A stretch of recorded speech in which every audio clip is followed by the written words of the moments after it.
sort of blinded by the light here. Since it's 4:30, I'm going to go ahead and start our introduction so that I'm respectful of your time and that we are respectful of our speakers' time as well. Good afternoon. It's a pleasure to see you here today for today's talk by Trish Glazebrook.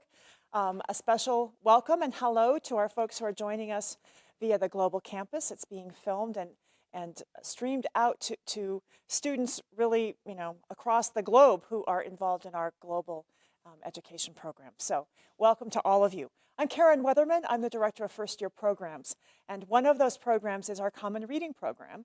And it is a delight and an honor of mine that every year that means that I get to sort of harness and marshal together all the different possibilities of resources and experts and possibilities that exist in the WSU system to look at a common, complex topic.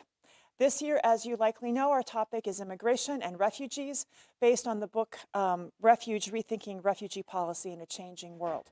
So throughout this year, there is at least one event, and often more than one event, that complements that broad consideration of topic.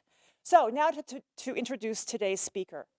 Dr. Trish Glazebrook is professor of philosophy in the School of Politics, Philosophy, and Public Affairs.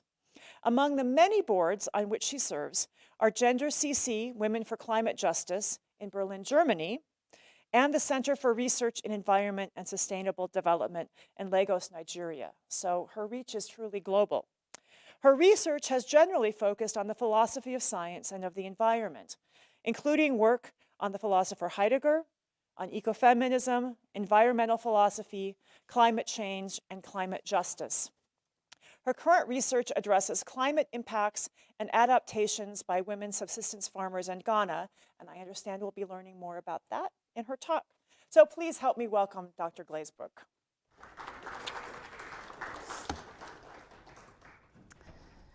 One of every 113 people on the planet is a refugee. Here at Washington State University, we have 20,976 students. So, if the refugees were distributed evenly throughout the planet's population, we would have a total of 186 Cougs who are refugees. So think about that for a minute. Think about your community and think about 1 in 113 people and what that would mean if it was 113th of our community.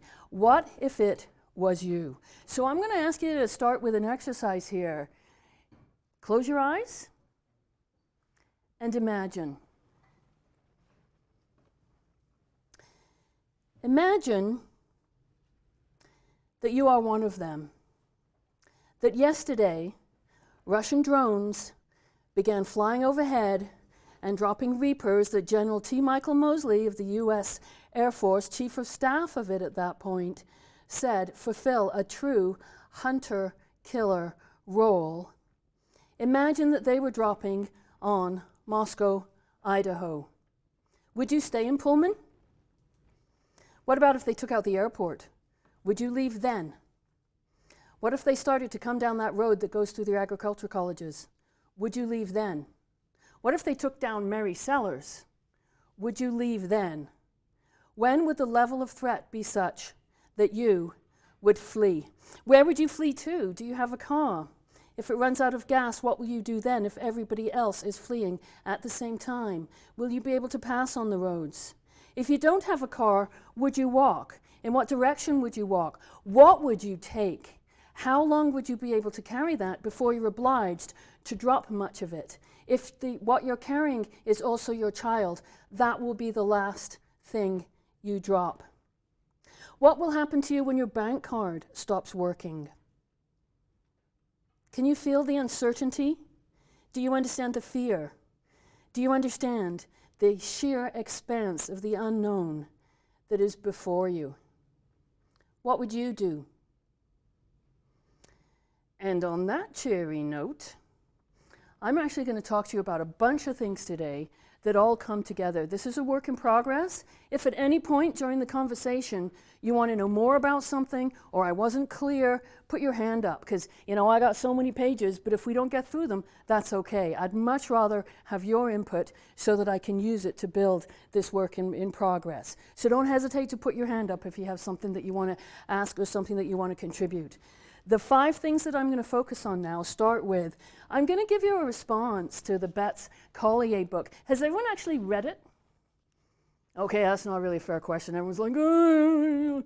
I read it, and I'm telling you, this is a really hard book to read. The first 90 pages almost killed me. I can, read Heidegger 20 pages in an hour. I was getting through about 3 or 4 in this because there's so much information. Fortunately, after page 90, they turn to the topic of ethics.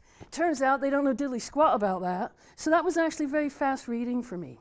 So what I want to do is I want to tell you, I really like this book. This book gave me so much information. It was so interesting to read. It was like wading through mud, but I couldn't stop reading it because it's a really good book, and it taught me a lot about stuff that I already didn't know anything about and knew I didn't really know anything about, although I have a lot of experiences of what they're talking about with actual people on the ground. So I'm going to tell you a bit about them. So I'm going to tell you I love this book, and now I'm going to tell you everything that is absolutely, completely, and totally wrong with this book.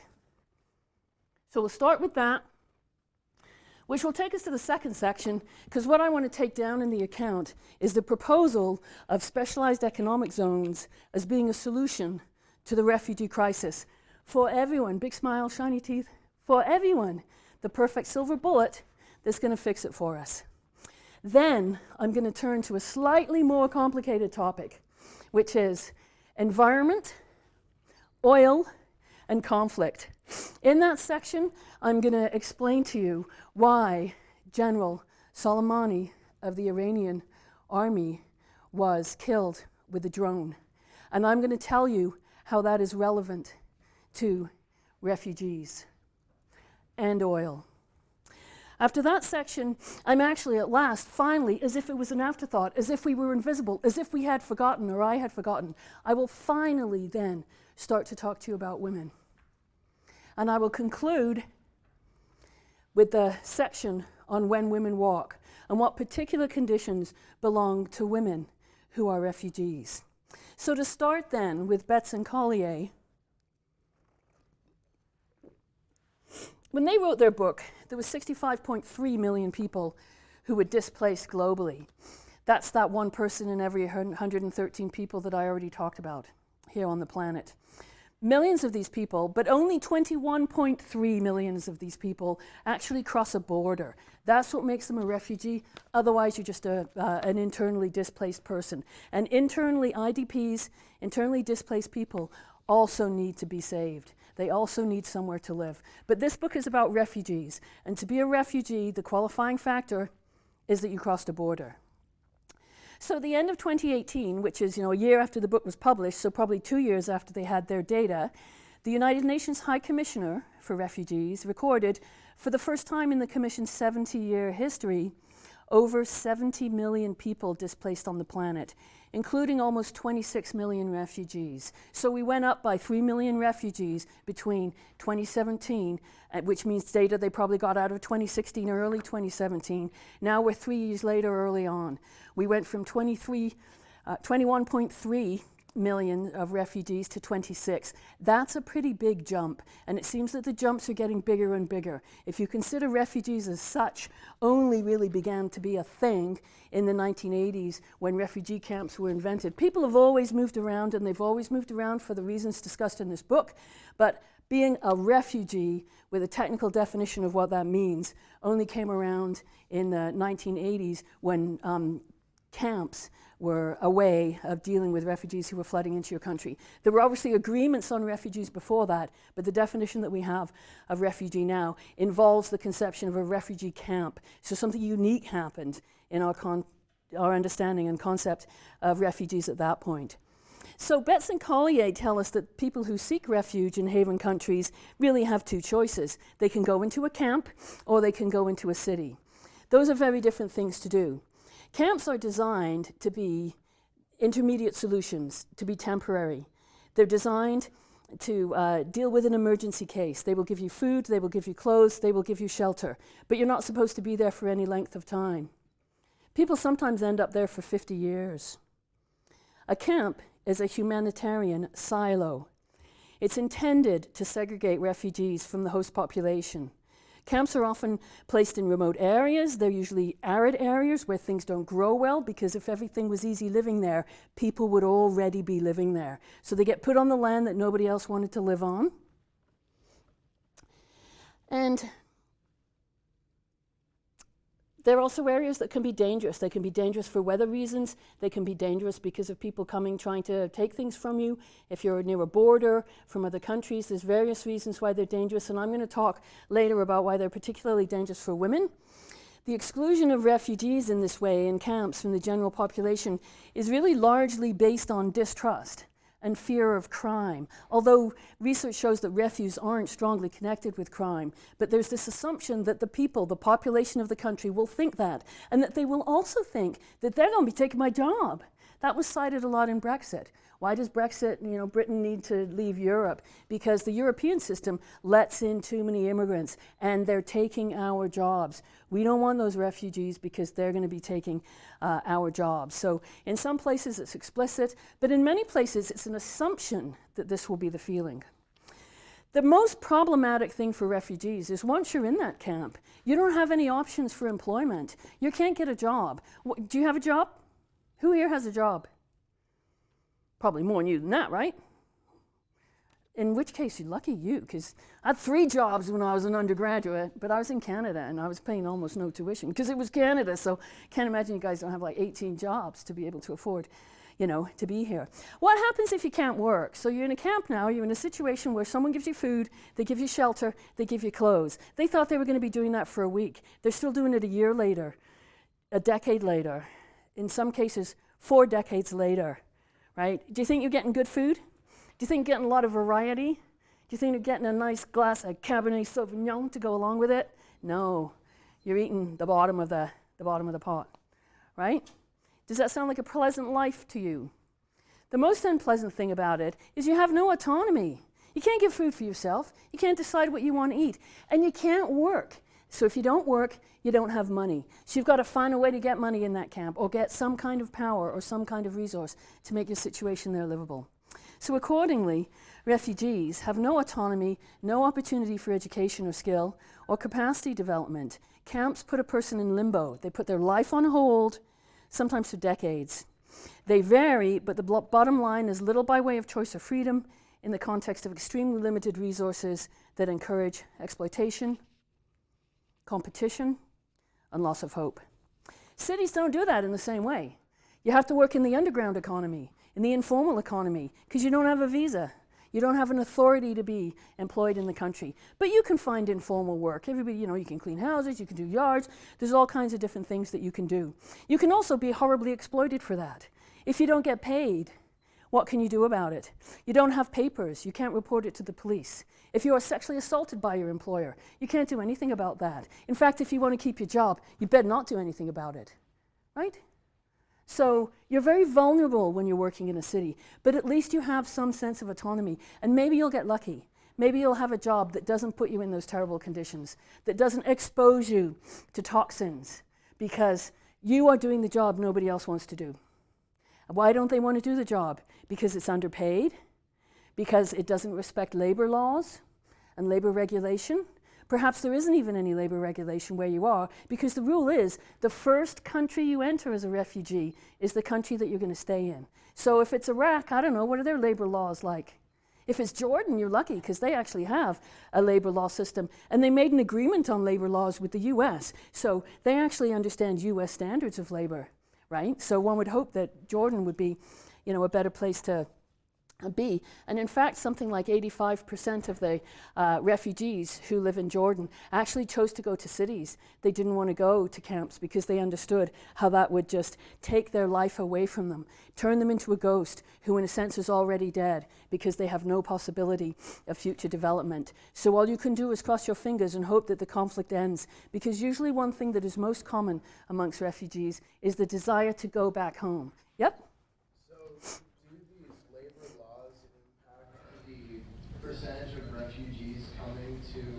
like the U.S. or to those areas? Well, there is this rule that you go to the place that usually you go to the closest place, right? Because usually you're walking, especially if you're coming out of Africa, you're walking. So you walk to the closest place, you cross the closest border.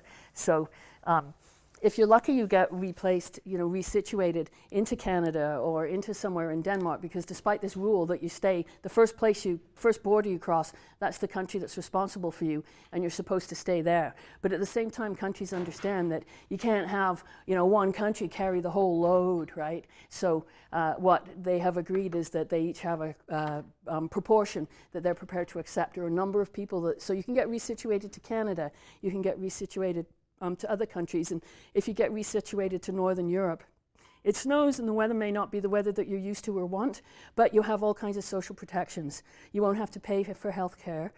You'll be, given supports and a place to live, etc. In Canada, what happens is people in a community come together and sponsor a refugee, and then the refugee can go there. They'll set them up in an apartment. They'll help them with language skills. They'll help them prepare a resume. They'll help them get a job. So it really varies on where you go, but mostly you're going where's nearby. So if you're in Syria, you're going to Jordan is a place that you would want to go. Iraq would be another place that you would want to go. So the Iraq-Syria situation is a bit strange, because at one point there's many refugees going from Syria into Iraq, and at other times there's Iraqi refugees going into Syria. So it's a bit of a back and forth depending on what's going on with the local politics. Does that answer? Excellent. Thank you so much. So let's see then. The cities don't give you those kinds of supports that you'd get otherwise, but you've got much more freedom, so it seems like it's a lot better place to be. Well, we can solve all of this, says Betts and Collier. We can do that by inventing or introducing these special economic zones. And special economic zones have been around for a while in all kinds of different places, and they work in very different ways. The point with refugees to create these zones is that the refugees could then work in those special economic zones, maybe even alongside locals, because that would enhance integration into local communities and into the people who are, the population of the country, which might make things easier all around. Most importantly, however, you would retain autonomy, you would have self-esteem, you would have hope for a brighter future, for something happening in your life other than being on hold forever. I mean, after all, what refugees generally want is what we all want: safety, survival for themselves and their families, and to return back to their home country as soon as possible at the end of the conflict that they fled from.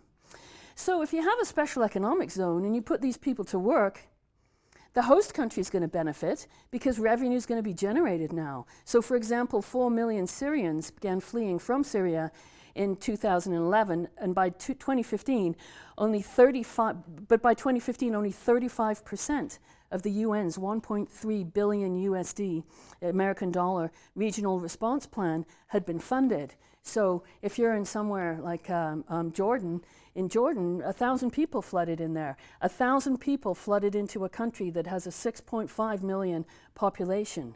That means that over 13% of the population in a short period of time became refugees who were from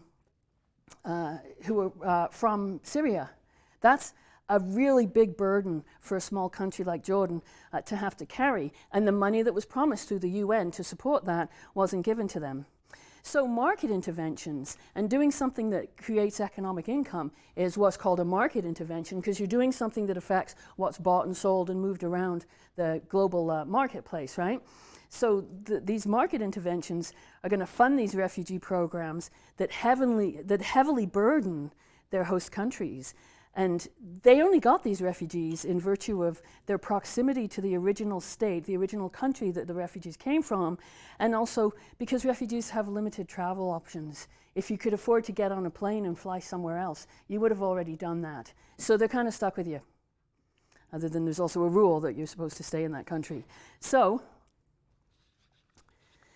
the country that's hosting you benefits, but also the origin country benefits, because when that conflict ends and you go back home, you got a skill set now, right? You've been in a lineup, you know how to put the widget in the corner such that the other widget gets, sent into an international market and sold. Who could ask for a better job? I know you could be a philosophy professor, right? So they benefit. It helps them rebuild the country when people come back. And instead of atrophying in limbo, they've actually got a skill set now. They can help you rebuild your shattered country and its society and infrastructure. The global north also benefits in 3 ways. First, they don't have to provide one way, only diplomatic return. It makes you look nice. But when you put money into a refugee program, y'all get nothing back, right? Nothing's coming back to you out of that. So it's a one-way direction for money. If there's a special economic zone, you can now buy stuff cheaper, which means you're going to be more competitive in the marketplace. So you put that money in, and you take, so corporations that are based in your country in the global north make investments, they get a return back, the government benefits from tax at that end, etc. And also they get to avoid Chancellor Merkel, Chancellor's like president, but in Germany, or in Austria they call it that too, right? So Chancellor Merkel opened the borders, and you'll see the tragedy that caused. She had a movement of the heart. She saw people drowning in the Mediterranean, and she thought, this ain't right. But she thought, this is not right, right? We cannot have this happen. We need to do something about this. So she did something that she shouldn't have done. She opened the border of Germany to anybody who could get there. Well, the European rule is wherever you land in Europe, remember that. You have to stay there. You can't go anywhere else. And the reason why they were particularly concerned with that in Europe is because, I don't know if you know what the Schengen countries are, but Europe made an agreement that if you had a visa or a passport from any European country, you could go anywhere else. So as soon as you enter France, you can go anywhere in Europe. Opening the border totally broke down that rule that you have to stay in the first country that you land in, right? So all of Europe was like, back off, Merkel, right? Back off, because what you're doing is you're making it so that we are all going to get flooded. You made a decision that's affecting all of us now. We don't have any choice now about accepting refugees. You have broken that agreement that we had. So that was a problem. But also, who do you think is in that boat going across the Mediterranean? Is it the poorest Syrian? No, because they don't have money. People are being paid to give them those horrible dinghies, giant dinghies that people get in, right? They're paying thousands of dollars for that position there. So who's in that boat? Mostly young men, because what the family does who has the money to send someone says, we got to send someone who's going to go there and get a job. Labor is the best way to do that. And then they're going to be able to send money back to the rest of us. And that's really going to help us all. So that's what they did. And of course, thousands of them, sadly, drowned in that water. But that was sort of the top elite, right? 80% were young males between the age of about 16 or 17 and 24, 25, because they were considered the best labor option. So that was a bad move on her part. Nobody would ever have to do that again if you have these economic zones, right? Because it won't be the same problem. The refugees will want to stay there. They'll be making an income. It'll just work. It'll work for everyone. It'll just work for everyone. Well, now let me tell you what will actually happen.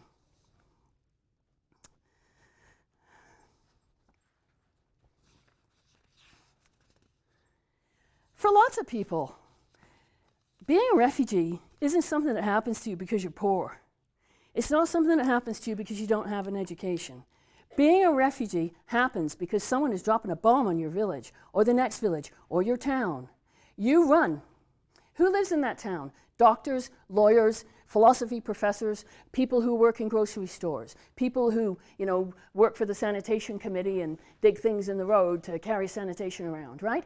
Every person of class, etc., wealth, lives in that city. So you're going to retrain these people by putting them on a factory line?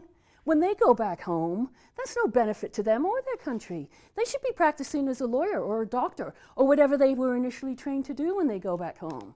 So it's not actually giving a good proportion of the refugees an education that will make them more employable later, or really allow them to contribute to the rebuilding of the country. They better contribute to the rebuilding of the country with their actual skill set that they gained when they went to university. So the assumption that these are just laborers who will work in what are in essence sweatshops, right? Factory production, which historically and typically has been what has happened with these economic zones.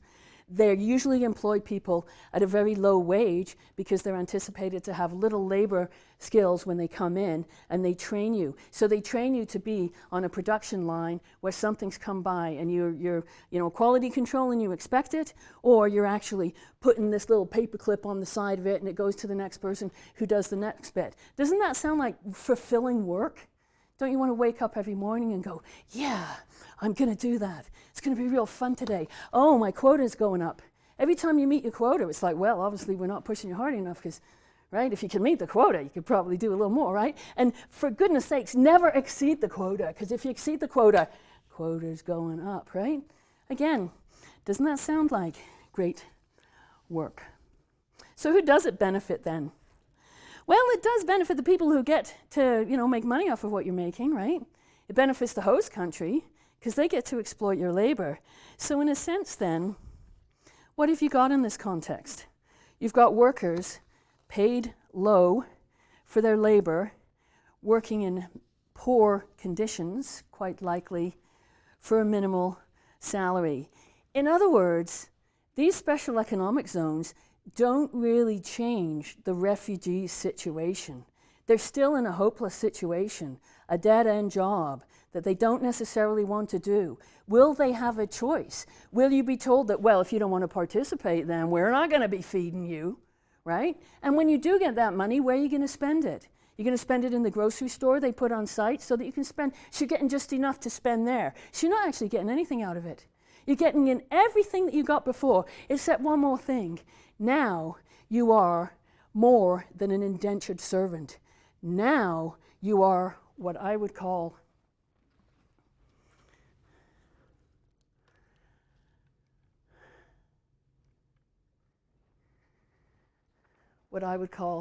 a slave.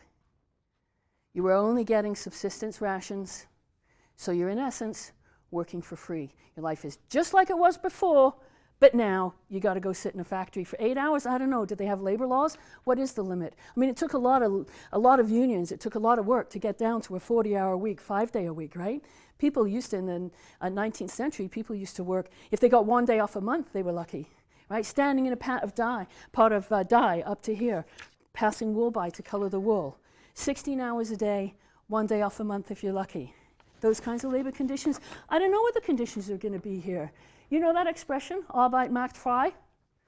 Anybody recognize that expression? Do you know what it means? Es gibt niemand hier, wer Deutsch redet. Not one single German speaker in the room.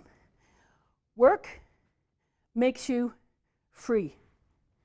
That sign is the gateway going into Auschwitz. How do we know these economic zones won't be just another form of a concentration camp? And if you think I shouldn't link concentration camp, like concentration, to the word camp, because it's not appropriate, we do that all the time when it comes to the south of this country. We often refer to those 60-some thousand children who are being held at the southern border of this country, that they are in a concentration camp, deliberately being separated from their parents, who are deported back to where they came from, or at least across the border to Mexico, in order to deter future families from trying to cross the border with their babies. 69,000. Do you think the deterrent argument is working? Does it deter people from fleeing? No, because people don't flee because they're like, oh, it's kind of a dull day today. I don't know, I've not really got anything on. Oh, I know, I'll be a refugee. Right? Nobody thinks that. People don't make that choice. That's what makes you a refugee, is you do it because you have to do it. Now then, I'm going to completely shift gears and I'm going to talk to you about another topic, environment, oil, and conflict. And it's a bit slightly complicated, so I put it in the middle, because by then I was hoping that my, loud talking at you would have put you in a position of sustained wakefulness, because I feel it's important if at least one of us remain awake through the entire talk, and it's probably best if that's me. So I'm going to just read this part so that I don't lose any of it. So Betts and Collier indicate 3 contemporary causes of refugee flight: environmental disturbance, including climate change, violence, and food and water insecurity. This section argues they are not so separable. you always find them deeply entangled with each other. For example, the first contemporary climate refugees are thought to be the Tuvaluans from the islands of Tuvalu, they occupy a group of islands in the Pacific, of which several have been sufficiently run over by the ocean as to be uninhabitable. Some argue that that's more of an exploitative narrative and that Tuvaluans would never tell their story that way, but it's certainly true that people have been moved from islands because they can't anymore, palm trees, things that make coconuts, the local stuff that you eat that's the food source there simply can't grow when the soil is salted. In fact, when the Romans took cities, one thing that they used to do was go to their agricultural area and seed it with salt, because once the salt is in the ground, you can't grow food there anymore. And if your enemy can't grow food, you pretty much got to wait about 3 months. And then you don't need to invade again, right? So these islands are atolls, so the highest place in the highest one of these particular islands is only about 6 feet, and the average is about 3 feet, so it's very easy for water to creep up. Interestingly, because of the mechanics of how the wave patterns that are determined by the currents and stuff like that, they've actually had some islands where the water's gone down rather than coming up, but other islands have been flooded and the people have had to move. So they're supposed to be the first climate refugees that we know of. The truth is, however, if you go back to the Out of Africa story, why did people first leave Africa? And the story is that that's how the human species became, spread across the whole planet, was we started in a valley in Africa and moved out. And why did we move out? Because of meta droughts. So it was environmental conditions that drove the first migrants, the first people who chose to, move about the world. And the Out of Africa story is, personally, my heart is in Africa, my heart is in Ghana. So I got no problem with the story, but there's a lot of debate about whether it's factually accurate or not, and I'm fully prepared to believe that it is. So the thing about that kind of climate impact, though, is how do you know when to leave? I mean, when your population, are you going to keep me, Karen, would you mind giving me a flag when I'm like halfway through time? I don't want to get to the point where I have to talk really fast in order to finish the paper. So I'll do my best not to. I can talk really fast, so don't make me.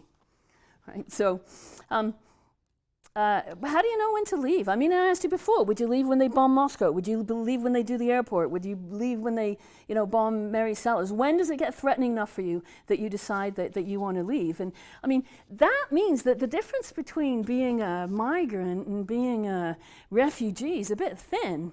They say that a migrant is someone who wants to leave. You want to go to one of those honeypot countries where you actually have a better life, right? That's just migrancy. That's why I came to this charming country of yours, rather than just staying in Canada, right? So you move to a better life. Refugees don't choose to move to a better life. They instead decide that, they run because they're under immediate threat. Starvation isn't an immediate threat like that. Starvation takes a long time and a lot of suffering. So there's not a lot of activists going, stop starvation now. You want to start, build a dam or a pipeline, people are going to show up. They're like, oh, this is a major event going on here. We can do this, right? Because they can mark it. It's when the dam's going to be opened. It's when you're going to break the ground for the oil pipeline, which is illegal to protest in many countries in the state before. If that doesn't bother you, it should, right?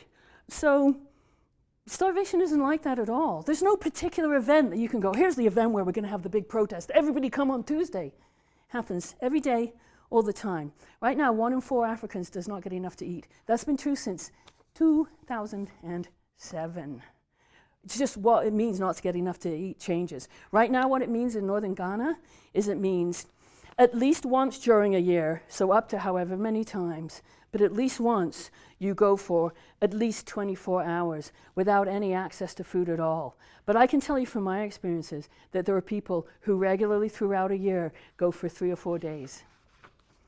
And the first people to cut their diet, they do. In the books, in the research, it's called Strategic Redeployment of Food Resources. That means the mother starves herself. That's what that means. It means the mother gives the food to the kid rather than eat it herself. So, to say that food stressed means at least one day, at least 24 hours, opens up a whole river of hell that isn't actually being defined. You're getting the very simple best case scenario of not getting enough food to eat. Now, the part that's complicated that I want to tell you about is why Salamone got killed. And it's something entirely different that is going on here than any of the things that I've talked about so far and anything that's talked about in that book. So, what is going on much more deeply, of which the invasion of Iraq, for example, is just a symptom, and refugees flooding from one country to another is just a symptom. This deeper issue was threat to the US role as a middleman of the global economy, i.e., as the place you gotta go through to participate in the global economy. For some time, that economy was pinned down in what was called the euro-dollar market. We still have the euro-dollar market, it's just not as important anymore. It started off as a situation in Europe where American dollars were being put into banks in Europe, because that way you can, use it to buy stuff, and so you get your money in American dollars and you put it in your bank, and that way everybody can just work their currency against it, and it's much easier to purchase things. And we're talking big money and big scale things. In fact, but what happens to that money then is the US has no control over it now. When American dollars are in European bank accounts, there's no control over it anymore. It stopped being just European bank accounts, and it started being bank accounts throughout the whole globe, but it's still called the euro-dollar market because that's what it was originally called. By 1985, it was estimated that there was 1.668 trillion US dollars in the euro-dollar market. That is to say, 75% of American dollars were not in the country and were not under the control of the United States. That's a bit of an awkward situation to be in. People are doing all these trade deals and they're doing it with your money, but you don't have any kind of say over that or any way of managing that situation. But it was okay, because what happened then was, as oil became more and more valuable and more dug up, you ever heard of the OECD? OPEC, the OPEC, the Organization for Petroleum. What's the E for? Is it exchanging or? Exporting companies. Organization of Petroleum. Thank you, Al. I'm so glad you came. Fix that for me. Petroleum exporting countries. Well, it turns out that the US has a really significant role of that. So the euro-dollar market got replaced by the petrodollar market. And the petrodollar is just a way of talking about dollars that actually are functioning for the exchange of oil, and that are, the things that are fluttering around as bits of paper in this oil exchange that's going on globally, where Saudis buy oil from there and they sell oil to there, and the US buys oil from Canada and also sells oil to other places, etc., right? At one point, one country decided to make an oil deal with another country and didn't do it by going through OPEC. So that meant that we saw evidence first off when fracking in 2012 absolutely demonstrated how powerful OPEC is, and that was the US shale boom, right? So it reinforced the role in controlling the global economy of the United States. But countries came together to make an arrangement that didn't involve the United States. So let me read to you how it was described. So fracking allowed the US to continue to control the global economy through the petrodollar instead of the euro-dollar. Recently, the murder of General Salamone has been described, and this is what I'm quoting from someone else, as a worrying picture of a desperate US lashing out at a world turning its back on a unipolar world. So a unipolar world, i.e. the unipole being the United States management of the global economy, in favor of the emerging multipolar, where many countries are able to have an influence, have their voice, as it were, appear in the global economy. So the petrodollar ensures that the US dollar retains its status as the global reserve currency, granting the US a monopolistic position from which it derives enormous benefits from playing the role of regional hegemon, i.e. leader in power. To threaten this comfortable arrangement is to threaten Washington's global power. That's Pierre Cini wrote that 2 weeks ago. China plays an increasing role in this. Venezuela, Russia, and Iran hold a portion of the majority of the world's oil and gas reserves. They now have what's known as elevated relations with China and support the emerging multipolarity that China and Russia wish to consolidate, allegedly to grow the Euro-Asian supercontinent, so Asia and Europe together, peacefully. The rest of the majority of oil and gas reserves are in Iraq, other than Canada and the US, are in Iraq, Qatar, and Saudi Arabia. Could Saudi Arabia be swayed towards the China-Russian solidarity? There are military reasons it could, and now it looks like there's energy reasons that it could. Iraq and Qatar, those are countries that are both disturbed. In fact, it was from Qatar that the drone was sent that killed Salamone. They're both still disturbed by, quote, numerous strategic errors in the region, end quote, made by the US. From Iraq in 2003, so the invasion of Iraq and the Iraq War in 2003, to more recently, how the US has behaved in Yemen, where in 1 month alone, 40 drone strikes killed hundreds, including children, in March 2017. And in fact, there was 1 week where there were something like 25 of those drone strikes went down on Yemen in a 1 week period in March 2017. Allegedly, it turns out, that was based on shaky intelligence. So all those people died when they weren't even really sure that they were aiming it at a place that they need to be aiming that kind of destruction.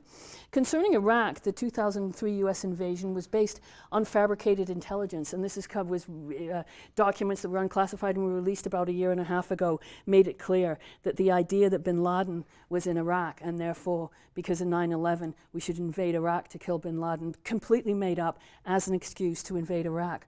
Why do you want to invade Iraq? The same reason that you want to kill Salamone, or someone else could have stood in for that position, because the US was losing control of its role in the marketplace, the global economy. So what we're talking about, what am I really telling you here?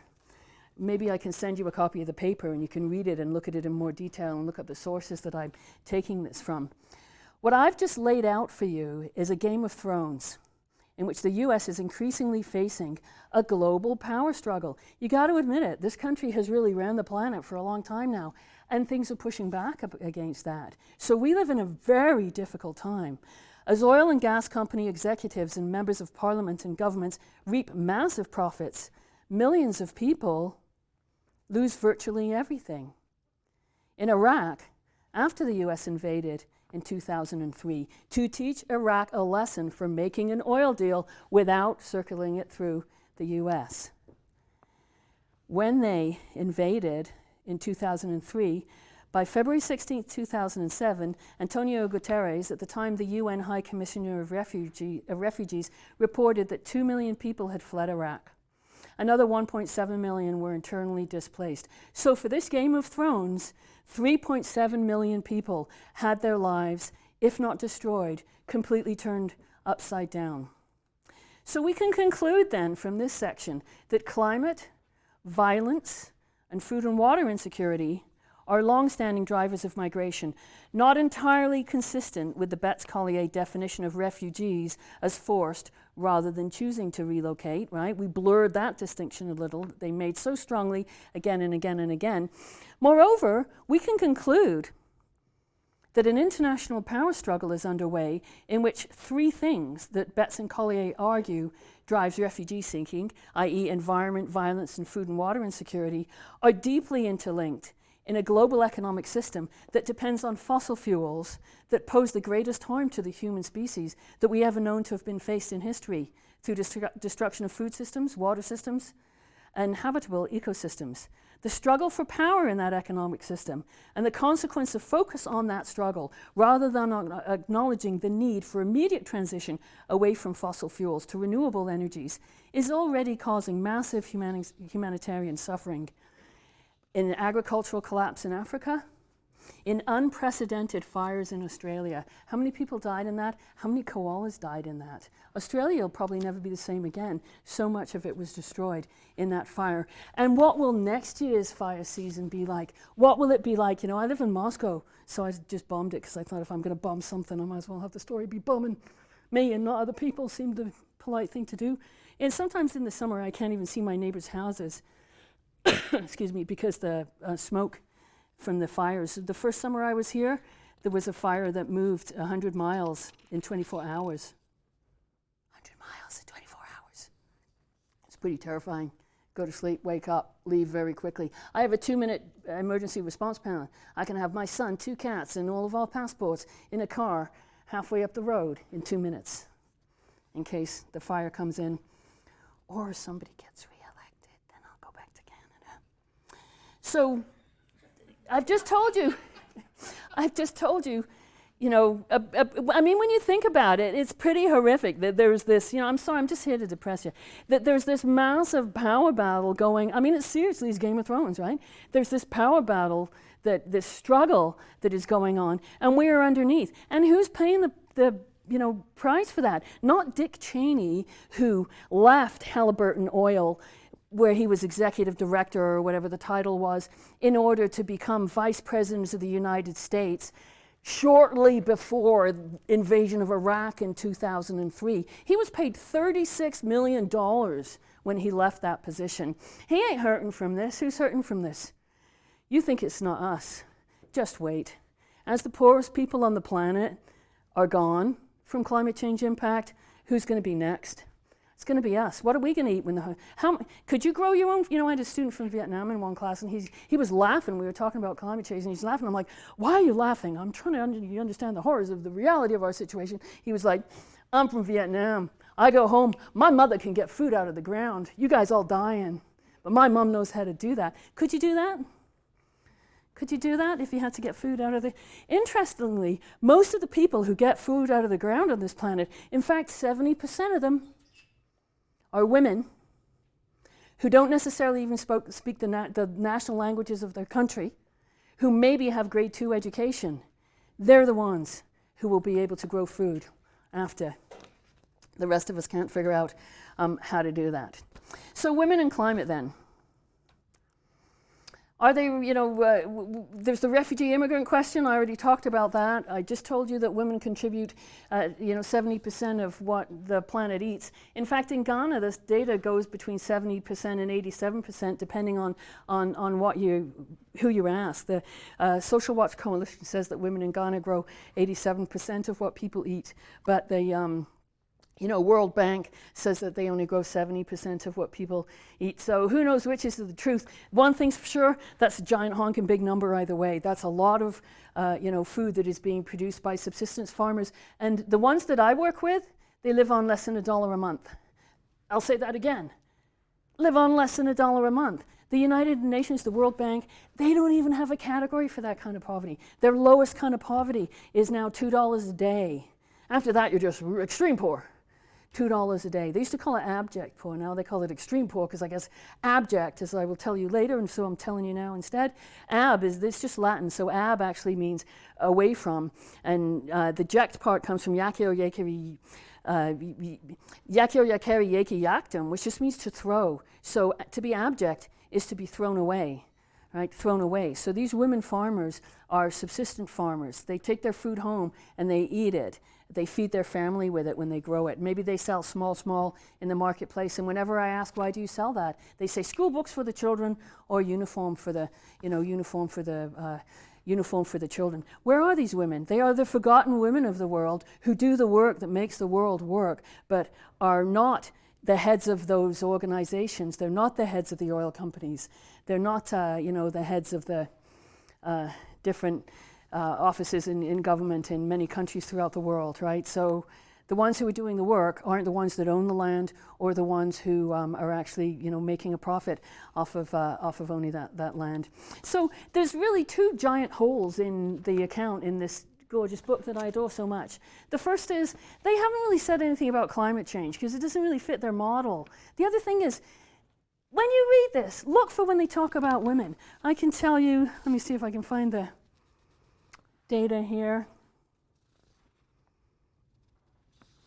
Well, I'll come back to that. I'll come back to that point. So I raised the point of, how do you know when to become a refugee when you're facing starvation? Today, tomorrow, next week, how do you know how to plan to be a refugee? Well, the whole point about being a refugee is you're not really planning it, right? So it's not clear where, if you can't grow your food anymore, so you need to leave to go somewhere else. It's not really clear how you're going to be able to, decide when you should go. But I can tell you that the women that I work with who make less than $1 a month, or live off of less than $1 a month, because they grow their own food, they go and collect scraps of fabric from the seamstress so they can sew their own clothes, etc. They speak Frafra, Laawani, and then you say La'ansung, Home Awani, and then I say A'ansung. That's how we greet each other in Frafra. But they don't speak English, they don't speak Twi, which are Ghana's national languages, right? Their language is a language that isn't written down, so it's quite hard to learn, because you just have to learn it being there, talking with people, right? So they can't go anywhere. Less than $1 a month. It's not like you can get on a bus for that kind of money, right? They're going to have to walk, right? And if they walk, what will they be able to take with them? Hopefully some food, right? But certainly their children. Beyond that, I don't know. But also you don't have the language skills. If you don't speak Twi or English, you get outside of your 10,000, language group. How are you going to talk to people at that point? What are you going to do about that? So how are you going to get a job? Well, what training do you have? I mean, your job is primarily getting food out of the ground. So it's very hard to leave because women are subjected to the feminization of poverty. They live on almost no money. And it's a scary idea that over the last 30 years, the proportion of the global poor who are women has radically risen. What is going on with this world? I'm getting that age in life when I'm like, oh, I wouldn't let that in my day, right? Kids these days, right? Is it just me? Am I just at that age? Or is it actually the case that the world isn't the place that it was 30 years ago? That 30 years ago there was less poverty? For the first time on record, there's been a poverty increase since 2019, according to the FAO and other organizations that track poverty. So the previous report was something like 795 million people in 2018 were, in abject poverty and extreme poverty. And of those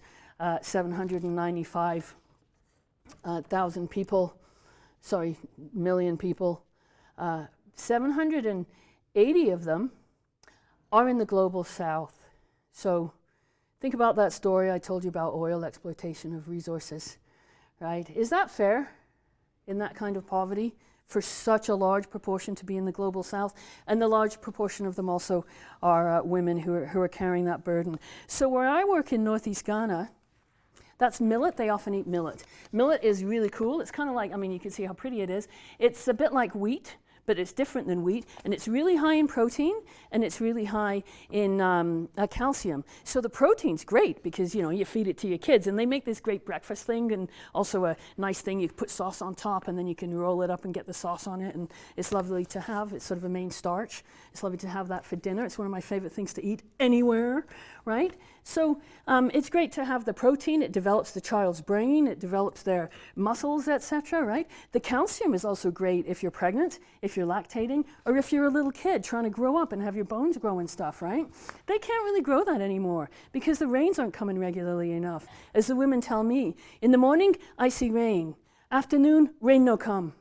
And convectional rainfall doesn't usually work like that. Convectional rainfall, the heat on the ocean sucks up some water, and then it cools, and so the stuff coming up behind pushes it to the side, and it gets pushed over the land, and after going over the land for a while, the water's kind of like, I'm tired, I can't do this anymore. And it drops in the form of rainfall that hits collects in little brooks and streams and rivers and flows back into the ocean, and the circle goes again. It basically used to rain in the rainy season at 3:30 in the afternoon, pretty much every day in the rainy season. Now it won't rain for 4 or 5 days straight. So you'll get some millet, but you won't get enough.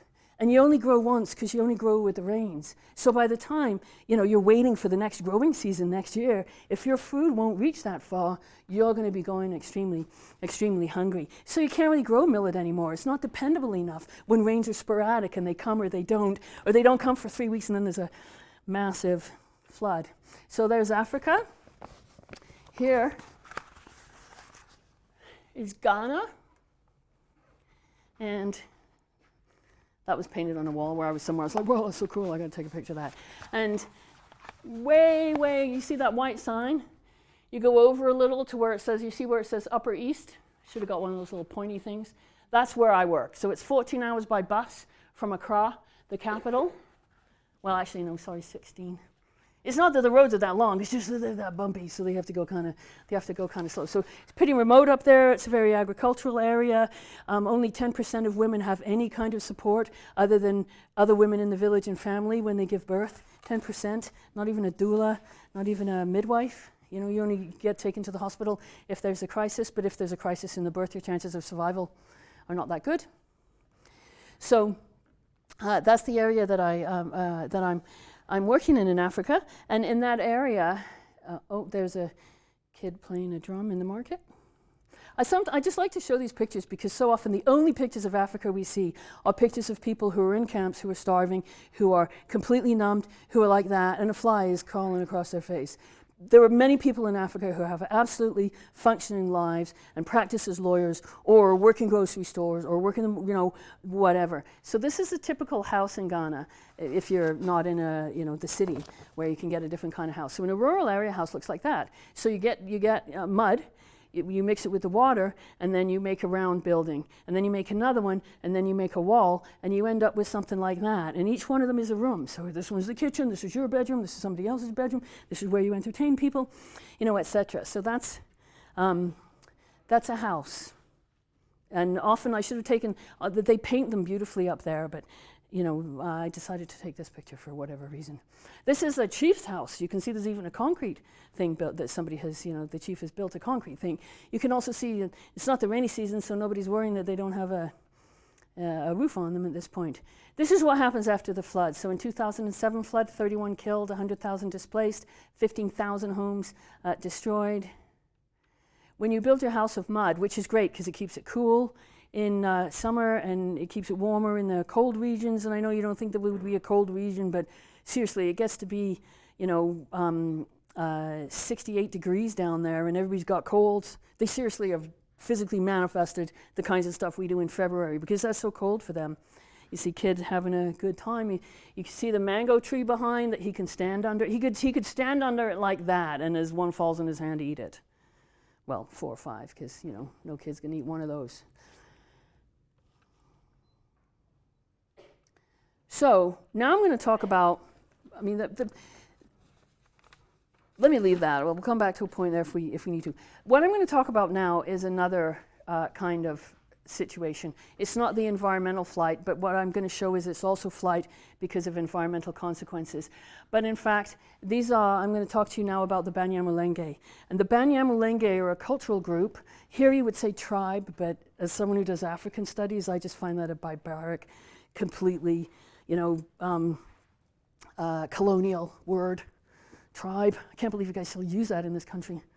It's sort of, there's a history to that word. I don't know, you're looking at me like I'm, you know, sort of crazy, but, you know, try saying tribe in African studies. You're not in African studies anymore if you do that.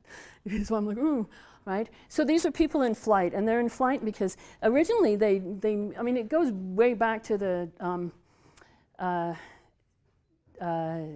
late 1800s, but I'm not going to take it too far back there. They decided that they wanted this group. They're actually a Tutsi. You remember the Tutsi Hutu, when the Hutus genocided many Tutsi? So in the 1880s, long before that, they decided they wanted to go to the other side of the mountain, which is what the Banyamulenge means. It means the people who are now on the other side of the mountain. And so they did that. But then every country that was had, you know, colonial holdings in Africa got together in the 1880s. There was a Berlin conference, there was a bunch of other stuff that went on, and they partitioned Africa. They decided who owned what. And when they cut the line, the Banyamulenge ended up on the side of the Democratic Republic of Congo, République démocratique du Congo, because they speak French. They didn't end up on the Rwanda side. So they're not considered citizens there, and now they're being genocided. It started in April. These pictures are from June. These pictures are from early December. You can see the women walking now. Look at the proportion. That's a lot of women walking for it not to be mentioned in this book, right? for women never to be mentioned in this book, except once when they're quoting another organization, and I forget what the first reason was. And then there's several instances where they talk about young men or older men. They have several expressions that they use to describe men. So, you know, as they're not really women, so you could say it's related to gender. Those are the only times that that shows up here. Look at these, how many of those are women? Right? They are a large part of migration, and they're fundamental to migration because what are you going to eat? What are you going to eat on the road? And she's going to actually carry it. Right? She's going to carry it, and then she knows how to cook it. And then the younger one, the daughter, is going to go find the water so that she can do that. We're sort of running out of time, so I'm just whipping through to the end here. I know you're all antsy to go, but I just want to I'm just going to say 10 seconds. I'm going to count to 10 because this woman was killed on Monday.